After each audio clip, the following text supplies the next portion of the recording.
o privilégio de cumprimentar, desejando que nosso Deus seja aquele que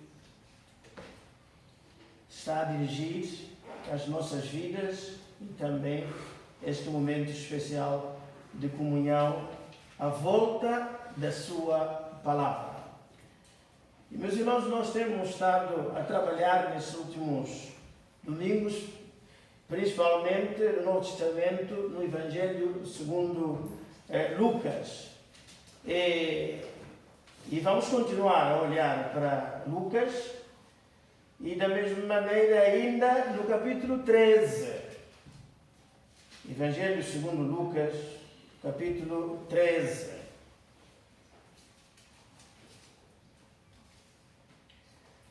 A partir do verso 17.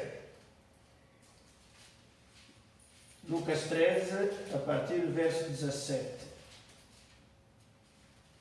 E dizendo ele isto, estamos todos recordados que se na sequência da libertação da mulher que vivia atrofiada, e dizendo ele isto, todos os seus adversários ficaram envergonhados,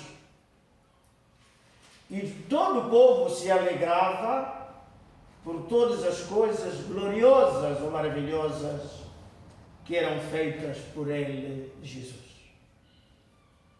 E dizia: aqui é semelhante o reino de Deus, e aqui o compararei. Ele próprio responde, verso 19: é semelhante ao grão de mostarda que um homem, tomando-o, lançou na sua horta e cresceu e fez grande árvore, e nos seus ramos vieram aninhar-se as aves do céu. E disse outra vez: aqui compararei o reino de Deus. É semelhante ao fermento que uma mulher, tomando-o, escondeu em 3 medidas de farinha, até que tudo levedou. Querido Pai, mais uma vez te louvamos pela profundidade da Tua palavra, dos Teus ensinos, mas também, Senhor, reconhecemos a nossa incapacidade e limitação e muitas vezes de a entender e, sobretudo, de pô-la em prática. Pedimos, Senhor, que nesta manhã, nos próximos minutos, no fim, possamos sair daqui com alguma resolução ou decisão tomada, para a honra e glória do Teu nome, no nome de Jesus.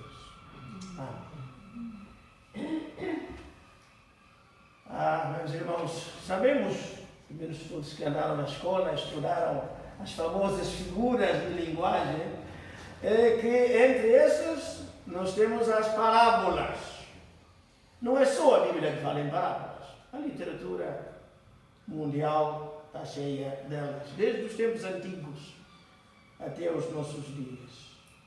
É um recurso, é um expediente, é uma forma de querer que a mensagem, aquilo que se quer transmitir, seja captado por aqueles que a ouvem e daí possam tirar proveito disso mesmo. Só que relativamente a nós cristãos, a exemplo dos nossos irmãos do passado, os apóstolos, às vezes a palavra de Deus, mesmo recorrendo a figuras mais chegadas ou menos chegadas, mais fáceis de entender ou não, o apóstolo Paulo referia-se aos seus ouvintes, particularmente lá em Corinto, que o Deus deste século Portanto, o diabo lhes tinha cegado o entendimento para que não vissem nem captassem a essência do ensino. E isto, meus irmãos, dizia que para os apóstolos, as portas de terminar o programa do curso da formação que nosso Senhor Jesus Cristo trouxe e que estava a nos transmitir, e mesmo depois de passar pela experiência da ressurreição, lá junto ao Monte das Oliveiras, os discípulos viram-se para Jesus Cristo e fazem esta pergunta: Senhor, restaurarás tu neste tempo o reino a Israel? Mesmo depois de 3 anos, de todos os dias, até porque o assunto, o tema do reino, foi logo o primeiro tema, o assunto de início e o assunto principal, quer por parte de João Batista, quer por parte do nosso Senhor Jesus Cristo. E quando os discípulos fazem esta pergunta, meus irmãos, é fácil imaginar, de certa maneira, a linguagem humana, a frustração de nosso Senhor Jesus Cristo, dizendo: oh gente, ainda estás assim? Ele responde: não vos pertence a vos saber os tempos e as condições em que isso vai acontecer.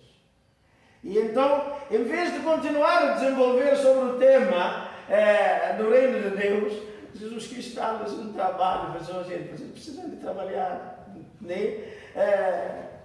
Diz que tem que esperar até que do céu venha o Espírito Santo, nos capacite e diga no verso 8 do capítulo 1 de Atos: e então ser-me-eis testemunhas. E nós hoje, a exemplo daqueles discípulos, meus irmãos, pelo menos eu, continuo a ter dificuldade em compreender, em entender verdadeiramente a questão do reino de Deus, o reino dos céus. Daí Jesus Cristo, neste verso 18, dizer: aqui é semelhante, ou aqui eu compararei.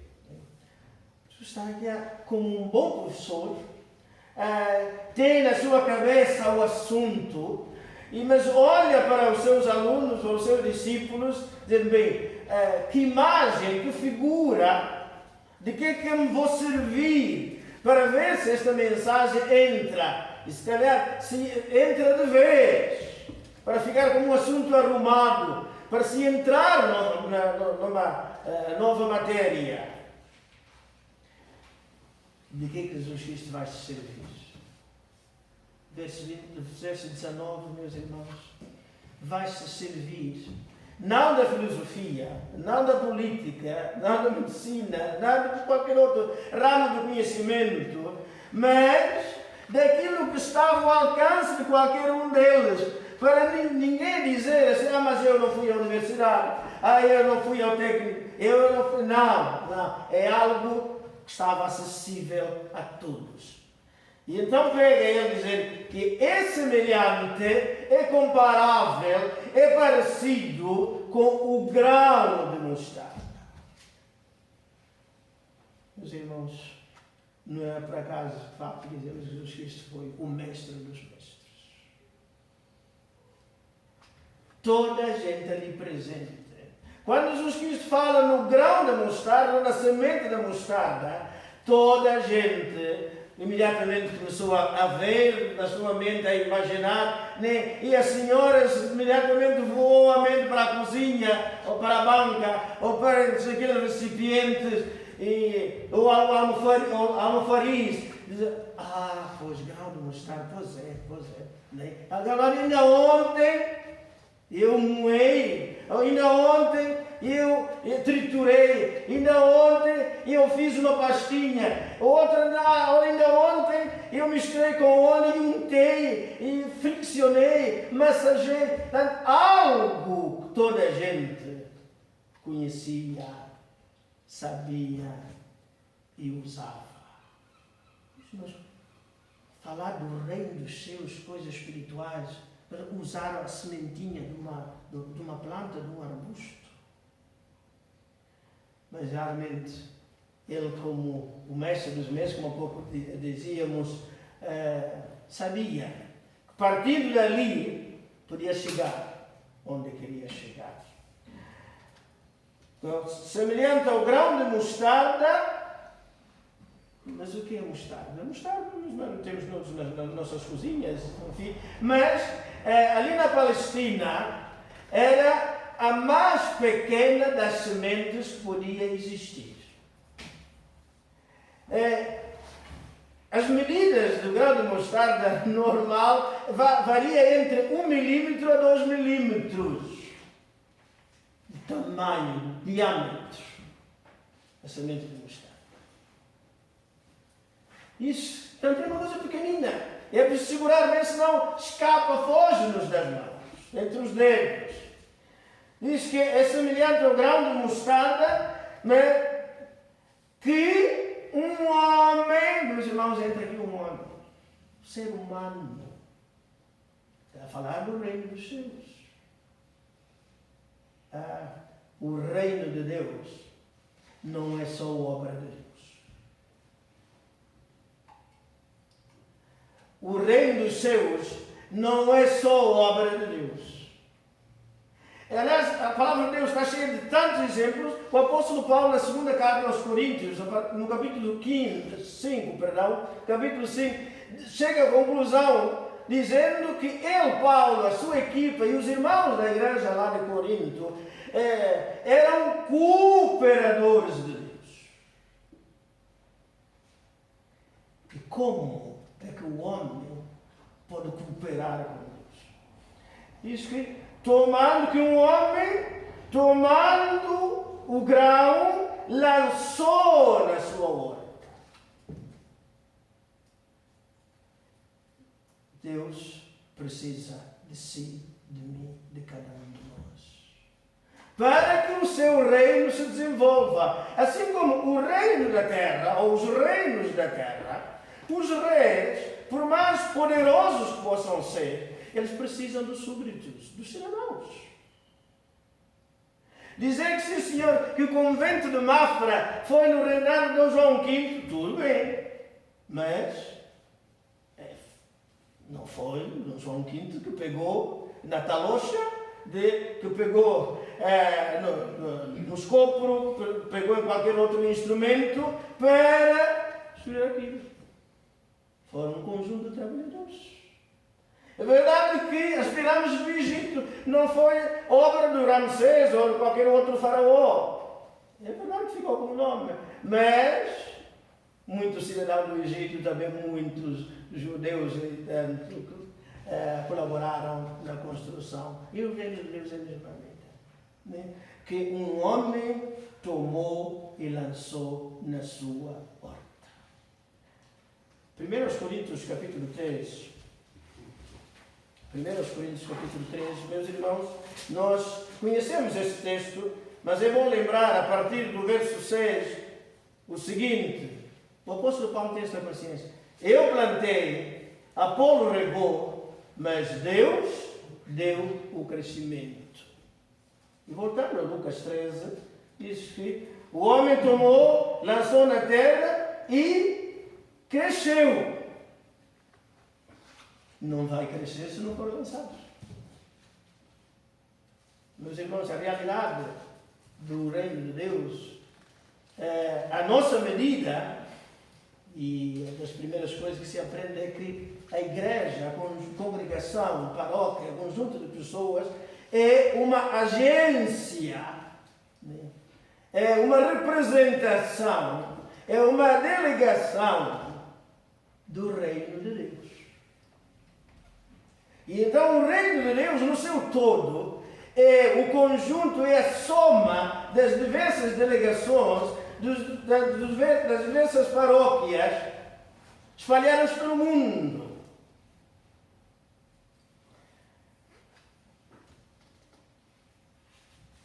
Voltando ao nosso Lucas 13, meus irmãos, diz que cresceu e fez-se grande.